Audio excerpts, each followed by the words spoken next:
Seattle's history is much darker than expected, and its lesser-known underground city proves it. The city of Seattle was originally founded in 1851. The founding citizens wanted to build a city right on the beach to give it easier access to travel and trade. The buildings in the original city were all made of wood. This was totally normal at the time, especially in the Pacific Northwest, where trees were plentiful, and it only made sense to use building materials that they had locally. No one could have guessed that the original city would only last for 38 years before it was completely destroyed in an unexpected catastrophic event. In 1889, a glue maker named Victor Claremont accidentally started a grease fire. Without knowing any better, Claremont tried to put the fire out with water, which just made it blow up and get so much worse. Grease fires need to be put out by snuffing the fire with a lid over the pot, or throwing baking soda on it, but this was not common knowledge at the time. There was a paint store in the same building upstairs, which made the fire have even more fuel to keep going. Then, a whiskey truck drove by, which caught on fire almost immediately, too. All of this sounds so over the top, it almost sounds like a joke, but it really did happen. This series of events caused the fire to end all fires to rage in Seattle. The town was so young, that the fire department had never actually put out a fire before, and the experienced fire chief was out of town. This caused the only help available to scramble in a panic. They did their best to put the fires out, but the city continued to burn. When the flames were finally put out, the vast majority of the city had been burned to the ground, and 31 blocks were total ash. No one can be sure how many people died in this fire. The town had no way of keeping records back then, since all of the paper records were destroyed, and it wasn't exactly a priority. There was a shanty town of homeless people in the outskirts of the city, so people think that the majority of the casualties would have come from the people living there. One good thing that happened was that over 1 million rats were killed in the process, so at least it cut down on the spread of disease. The city council decided that from that day forward, every single new building in Seattle needed to be built of brick or stone. This way, if there was ever a fire again, the entire city would not light up like a Christmas tree in a matter of minutes. However, the wooden buildings were not the only problem with the original layout of the city. After nearly 40 years of living in the city, the council had a whole list of problems that could be improved upon. When the city was first built in 1851, they established it in a floodplain right along the coastline. So after a heavy rainstorm, the city streets would flood to the point where people couldn't get around. Considering that Seattle is one of the most rainy cities in the country, this happened all the time. There was no drainage system, either, which made it impossible to avoid getting wet, growing mold, getting sick, etc. The city council decided that if they wanted to keep the city in the same spot, the only solution would be to bring in a lot of dirt and raise the streets by 10 feet. As you can imagine, this was a huge undertaking, especially for the time. Citizens did not have the benefit of modern-day dump trucks. This plan was supposed to take 7 to 10 years to even begin the project, because there needed to be a lot of planning and raising money from taxes. In the meantime, people needed to move on with their lives and start working again.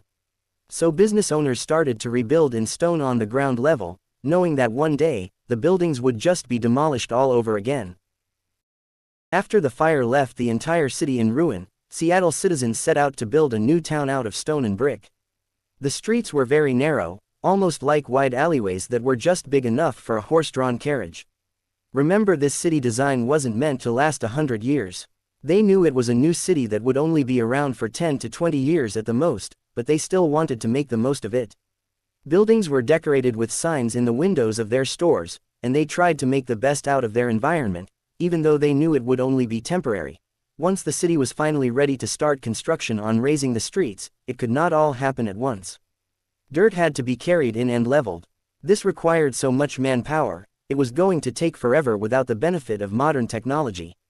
So, for years, certain sections of the city had raised streets, and others did not. Back then, they did not have proper signs and road blockades to warn people to stay away, so people knew to watch their step. They had ladders to help people climb down to the underground city if there were stores they wanted to go to.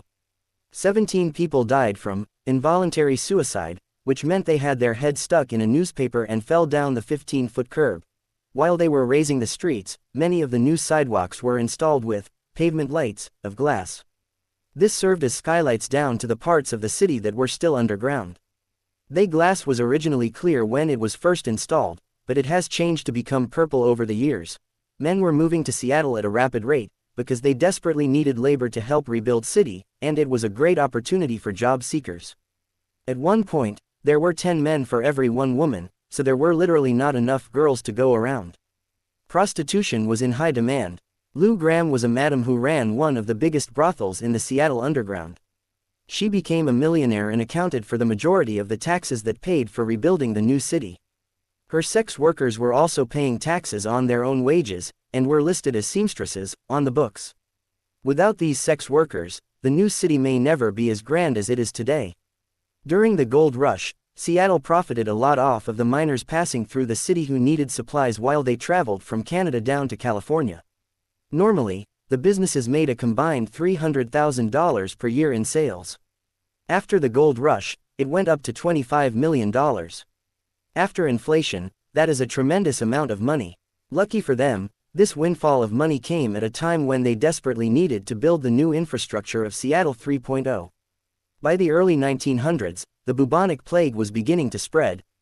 The city had been lucky for a very long time, since the fire killed the majority of rats in the city, but the Seattle underground was beginning to see a few new furry creatures scampering around.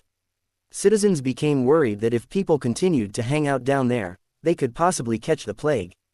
The city decided to condemn the underground city, but that didn't last for long. Technically, no one was allowed to do business in the Seattle underground anymore, and people were scared of catching the plague, so honest law-abiding citizens stayed away.